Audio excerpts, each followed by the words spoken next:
May painting, shape matching, virtual basketball, at pagsayaw. Ilan ito sa mga virtual reality games na binuo ng grupo ng mga healthcare professionals, game developers at computer scientists mula sa University of the Philippines. Para ito sa therapy process ng mga batang may cerebral palsy at matatandang may demensya. Sa pamamagitan kasi nito, siguradong mapapaandar ang motor skills sa mga bata at talas ng memorya at pag-iisip ng adults. Yung mga laro ay nakatuon para sa pagpapaganda ng kanilang balanse, ng lakas ng binte, saka ng paglalakad. Pagka ginamit na nila to, mas hindi sila tatamarin sa therapy, mas motivated sila sa therapy. Nasubukan na natin itong VR game na dinisenyo para sa patients with dementia. Try nyo kumuha ng isang object. Yan. Tapos lagyan nyo po lang sa Yan. Kung nasa kanan po ako, bibigyan ko po kayo ng paintbrush. Yan. Tapos hawak po ako ng palette para po sa ibang kulay. Pwede niyo po i-touch yung dulo ng paintbrush ninyo sa bulaklak para po makulayan. Mas matagal po yung lagay ng paintbrush, mas matingkad yung kulay na lalabas. Side mirror. And so, pansin nyo rin po na i-engage yung pag-abot nyo po ng mga bagay. Ang bilis na talaga, yung reaction niya. Kasi akala ko, diba minsan yung iba pag nagsisimula, medyo lagi siya. Sa ngayon, patuloy pa rin ang testing and development ng therapy instrument na ito, kasabay ng pag-develop sa isa pang immersive system para naman sa rehabilitation ng mga humaharap sa Parkinson's disease. Target din nila ang posibilidad ng pagbuo ng bersyon ng VR therapy na maaaring gamitin sa loob mismo ng bahay. Inaasahan namin na itong laro na gawa ng Axel ay magbabahagi ng Alagang Pinoy sa makabagong panahon at magkakaroon ng pagkakataon na magsanay bilang bahagi ng rehabilitasyon. Maganda raw na i-maximize ang technology to its full potential, lalo pa kung makakatulong ito sa kapakanan ng marami.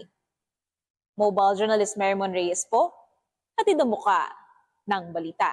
Pag-usapan pa natin ang therapy gamit ang VR kasama si Mobile Journal Merrimon Reyes.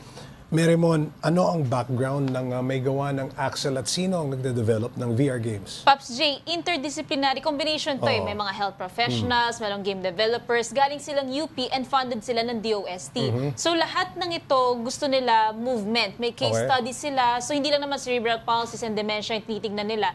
Even yung ibang ng autism, inaaral nila. And ano bang immersive technology ang pwedeng magawa para maagapay yung pagdating sa rehabilitation and recovery nila. Parang motor skills, ano? Yes, Pops J. Memory, lahat, kompleto. Oo.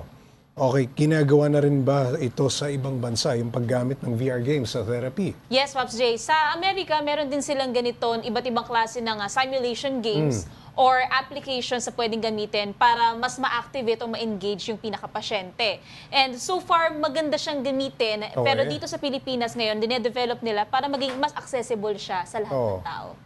Sa experience mo, hindi naman ba ito nakakahilo para sa mga matatanda? Minsan nasubukan ko na. Yes, Pops J. Parang madidisorient ka. Yes, 360 pa siya eh. So, buong paligid mo may makikita ka. Pero since ang target nila is for clinics ito, merong therapist na magbabantay sa'yo. So, hindi ka maaagrabyado na gagalaw-galaw ka. So, chances of yung pagiging mahihiluhin, depende na yun sa movement ng pasyente mismo. Pero ginagabayan naman siya, okay, tingin po kayo sa harap, tingin po kayo sa right, tingin kayo sa likod, tingin kayo sa paligid. Sa ngayon, Merrimon, saan pwedeng masubukan at magkano session?